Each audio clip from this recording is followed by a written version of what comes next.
Check your chain tension. It's cheap on eBay. Driving standards were way better back then versus what they are now. My name's Harry. This is Geordie. This is Nick. And we are three guys with different levels of experience in motorsport and karting. And today, I'm drinking Tradie Sport Chippy Lemon Lime. Chippy lemon lime. That's so good. funny. Chippy Lemon Lime. Oh, wow. Is what they've named it. They're trying to appeal to the Tradie. tradies out there. So, Left-handed screwdriver. Yeah. and you guys, I see, have got your Maximus. This is not paid, so I'm drinking a nondescript brand. Yep. Yep, 100%. I've got grape. Great.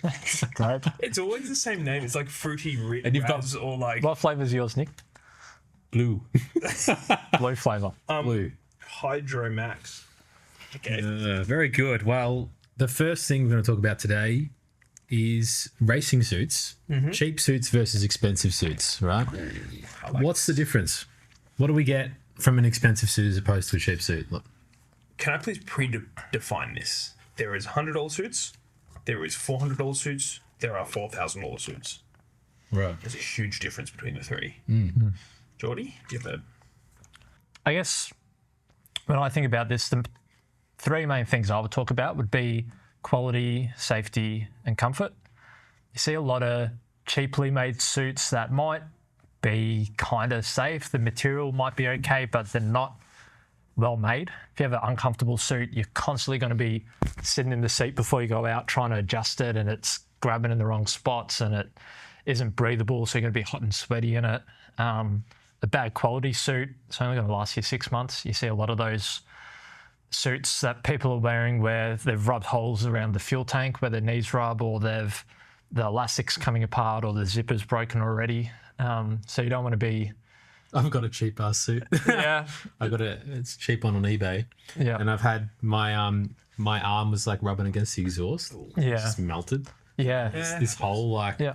in my suit, which is unfortunate. Yeah. But That's like really funny you say that. If you backtrack to when we had the Yamaha engines and you had to tune pretty much every corner or at least every lap, there would always be an exhaust burn where you had your arm over the exhaust. yeah.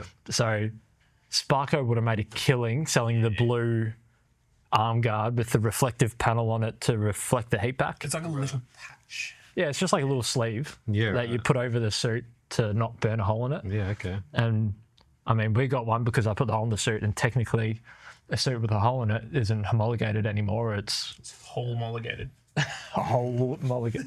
You sure you're not the dad? Dad jokes. So yeah, Dad got me one to cover up the hole so we wouldn't get, scrutineered, Dad being stingy. Yep. So yeah, that's really common, having the exhaust burn through the elbow. So yeah, those three things you're probably not going to get from a $100 suit, but the $400 suit does a pretty good job. So, what's the difference between the materials? Like, are they, obviously $1,000 suit? I would expect it to have like a more durable, thicker, fireproof material. My eBay suit definitely isn't No. fireproof. No, But don't tell anyone that. no. It's funny you say that because Yeah. the more expensive you go, the nicer the material is. It's actually lighter. Oh, really? It's not as thick. We've got, and also we have to define when we're talking karting suits. When you look at high-end suits, generally the highest end suit is a fireproof motor racing suit. A go-kart suit is not fireproof. It's abrasion resistant. Right. So the top end abrasion resistant suits are supposed to glide over the surface. You would never run a fireproof suit in a go-kart, and you would never run abrasion resistant in a race car. Right.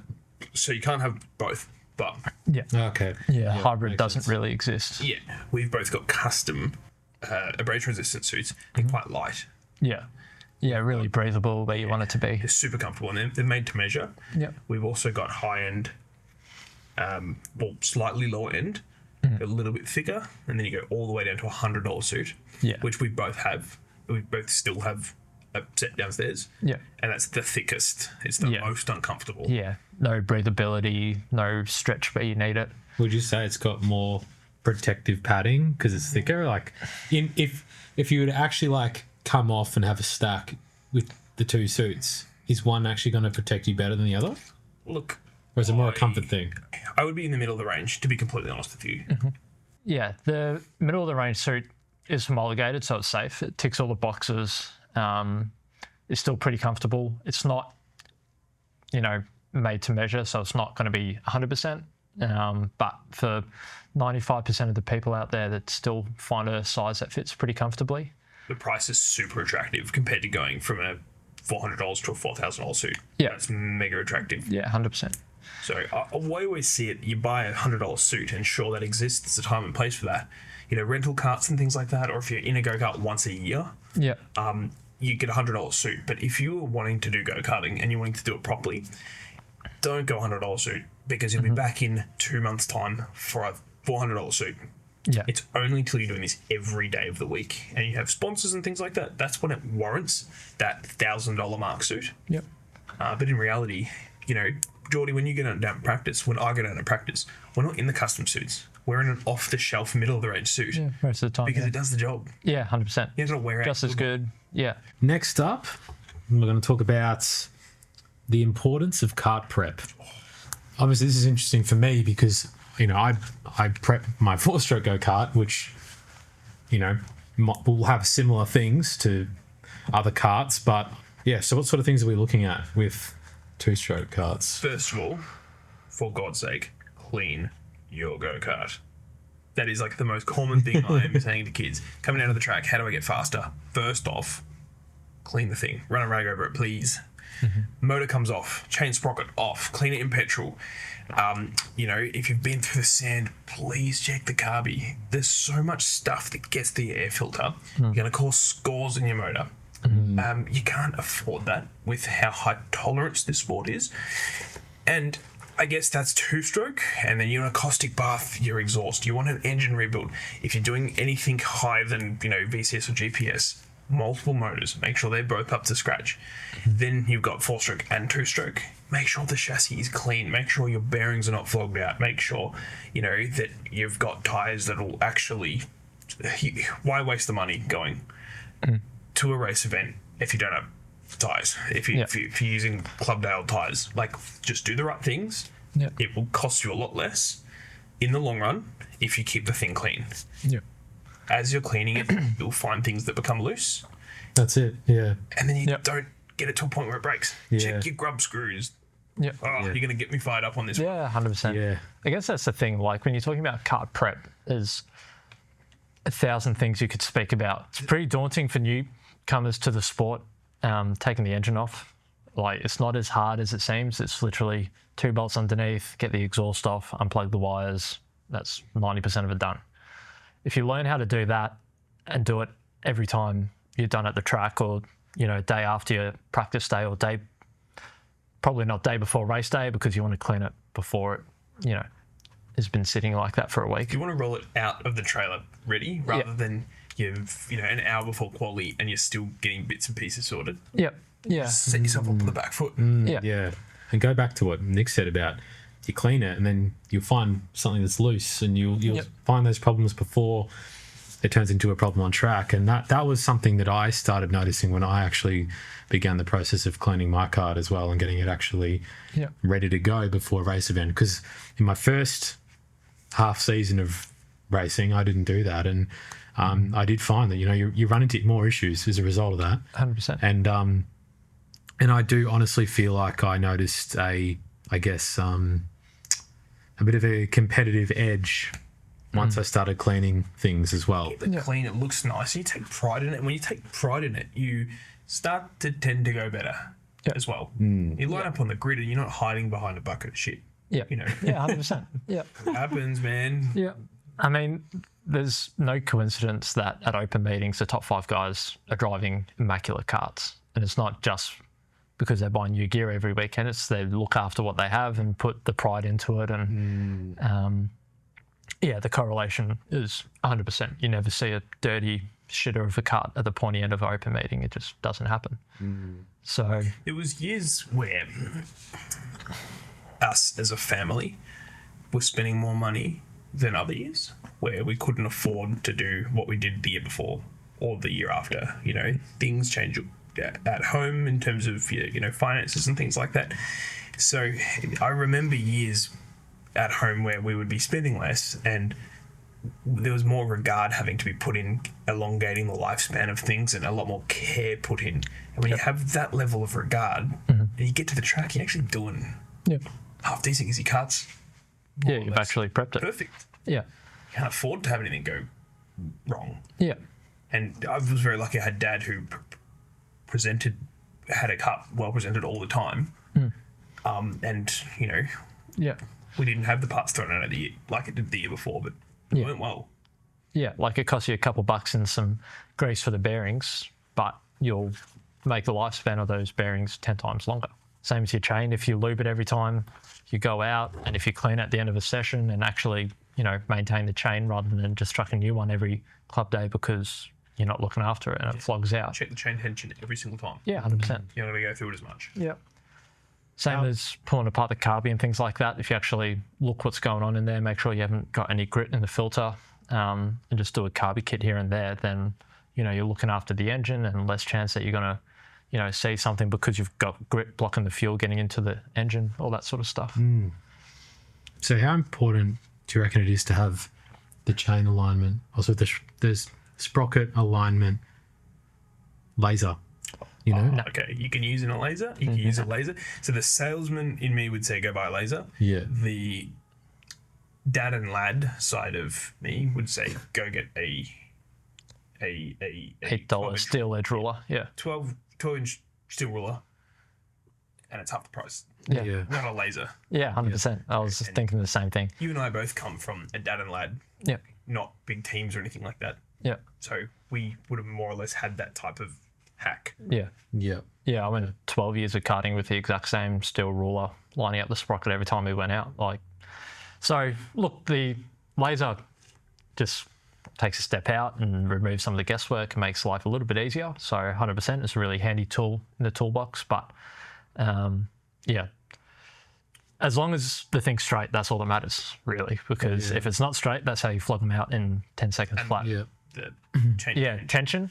I had a go-kart this week not tensioned correctly, and the hub had moved. Yeah. And it may seem silly to some listening to this going, of course I know that, but it also may resonate with some because they have no idea what happens if it's not aligned properly. And this week I had that with a driver who has been doing this for probably 2 months. Hub had moved, so it was putting this really uneven wear on the sprocket, and it had shark-toothed the sprocket. Yeah, they almost grind to a point. And you're looking at the sprocket, and it wasn't even symmetrical. Yeah. And then the chain was bent as, guys, you need to change sprocket. Oh, boy, the karting's costing me too much. Check your chain tension. Check that it's aligned. This could have been avoided. Yeah, exactly. So they've had to buy a $60 chain and a $60, $70 sprocket all over checking the chain alignment, which is really a 2-minute fix. Yeah, okay. So it's $150 just in a little bit of preparation. Right, yeah. And, for all the 4-stroke guys as well, I'd say that's probably one of the most important things. The drivetrain, making sure your chain's aligned, clean. Yep. Clean your filters. Very important. Check your bead locks. Check the valves. Check your bearings. All the little things that are really easy to miss. They're always the things that give you a DNF. Like I've had DNFs over... Yeah, like a 60-cent O-ring on a bead lock and it gives you a DNF. And you're like, are you serious? We've spent how much money coming all the way to bloody, wherever you are, and spent a whole weekend and your DNF quality over a 60-cent little O-ring. Yeah. Karting in Europe has changed quite a little bit. So the FIA has now introduced the anti-launch rear bumper systems, which are a new safety device designed to stop karts from flipping and rolling off each other. Pretty controversial. Everyone watching this, I'm sure, knows about it already, but I just figured this would be an interesting one to discuss amongst ourselves. What do we think, guys? I'm extremely opinionated on this. Yeah. The safer these karts get, the worse the driving standard. Because, okay, this is to prevent you turning your go-kart into a plane crash, right? But you can go for moves that you wouldn't have done when that didn't exist. Yeah, right. Yeah. So it's going to Takes away- influence Yeah. more stupid moves and things. Yeah. Takes away the consequence in a way. Yeah, of actually absolutely. not driving, Yep. precisely, whatever you want to call it. Yeah. Yeah. It's like, if I think about the worst standard of driving you normally see, it's at rental car tracks, because you've got the big bumper around you and you can just rub on everyone, and it just makes for really bad racing. And we are bad for that, because we go to the rental car track and go, Oh, 100%. Hey, let's try and hospitalise one another. Yeah. Whereas you don't do that in go-karts because you Go can't. over a tyre wall. Yeah, exactly. Let's try and end up in the lake. Yeah. Right? But then in the 90s, they didn't even have bumpers. Yeah. They're not doing stupid shit on the track. Yeah. Yeah. So I guess the more safety you add into karting, the more, or at least the more bodywork you add into karting, the more reliant you become on that stopping crashes rather than the driving stopping crashes, if that makes sense. So if we go back 15 years where we only had thin bumpers and the chrome rear bars, there were a lot less crashes because you knew the rear tyres are exposed. If you clip at the wrong angle, you're going to roll it or whatever. And yeah, the driving standards were way better back then versus what they are now. So I guess the other thing is they added the drop-down bumpers, where if you rear end someone too hard, you're going to get a penalty from the bumper dropping, but that hasn't really worked either, because you can replace the little blocks, because when they're new, they're less likely to drop down. You can soften the bumper with a heat gun and make it more likely to bounce rather than push. So people have got around that in numerous ways. And, you could potentially throw away a race win because someone, on the formation lap just brake checked you a little bit or something like that. It can be really unforgiving when it's not even your fault. Yeah. Like if you're in a bit of a freight train and someone behind you rear ends you into the person in front of you, it's not really your fault, but you're going to get penalised. Right. I think the nature of karting, we know that people are going to be racing really close and potentially touching, more often than not. But yeah, I think the verdict's pretty unanimous that the more bodywork you add, the less it's really addressing the situation. I don't see this as a halo situation where in Formula One you look at it and go, well, okay, this driver would have died, this driver would have been injured, this driver avoided since, we've introduced the halo. How good is this? I can't believe we didn't have this 10 years ago, right? Yeah. This is not like that. I think there's a fine line between the safety and the rules and, the safety equipment and everything like that and bodywork. I think if you strip away some of the bodywork, work on other aspects like the rules of behaviour, the flags, the infrastructure of the track. Yep. It's probably a big part of it as well. Yeah, I think there's a fine line. You buy the right safety gear and maybe make a standard or a homologation, a minimum homologation for boots or something like that is probably better. Yeah. Because you can't avoid those, Yeah. Yeah, you look at the tyres getting softer and softer. Yeah. Kids are going faster and faster. Yeah. Crashing's happening more and more. Yeah. Yeah. Yeah. It is very interesting. There is, I don't know the right term for it. There comes a point where if you introduce a new kind of technology or something to a sport, is it actually good for the sport? And I feel like this is the same as that. It's like, is this actually good for the sport in the sense of it's actually making the racing better, or is it something that's crossing that line of they're trying to control it so much that it's actually changing it? I think that's exactly making it more dangerous, to be honest. Yeah. Yeah. I think they're in a bit of a tight spot now where even if they admitted that it didn't make racing safer, it'd be hard to backtrack without it seeming like they're taking safety away, if that makes sense. If they went tomorrow and said, next year the rule book, we're going to take all the bumpers off, people are going to be like, well, that's crazy. Like, they're supposed to make it safer. It's like hard to backtrack once they've gone down this route. Yeah. So, yeah, if you're going to ask me what I think would make karting safer, I'd say make the categories a fair bit slower. If I think about the speeds and lap times I was doing, saying cadets, we were doing like, I think 47s around Todd Road. Now they're doing like 44s, 43s or something crazy like that around Todd Road, same track layout. So stickier tires, more powerful engines, and little 8-year-olds, and all of a sudden, they're all crashing everywhere. Yeah. Kind of easy to see that as a correlation effect, I guess. Yeah. It's probably quicker than they can handle, or too quick for that size and weight of a go-kart, because if they contact, it's just going to be that much more likely to go over when they're pulling double the G's around some corners. Some sports are just dangerous, and I think there's always that risk. Like same with dirt bike riding, they're not going to go and start putting like seat belts on a dirt bike. No, I don't know, I don't know, Underneath. just ridiculous, just crazy stuff. Like Mentioning that 4 wheels is going to be safer than 2 wheels. Yeah, Because you've got a lot of people in 2 wheels put their kids into 4 wheels because they had big shunts and they don't want that happening to them, and they've recognised that it's safer.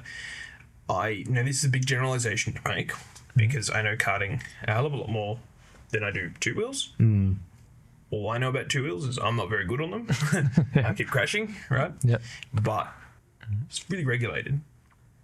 So that's what I'm still hell-bent on go-karting is a lot safer than other sports. yeah. I mean, I would agree with that, but also probably more so just for the fact that like the motorbike, you definitely are sort of you're more on the bike, you're keeping it up, whereas in a kart you're in the cart, and it's just Kind of around you. Yeah. I mean, they've both got their risks. I think this is why it's also what makes karting so incredible.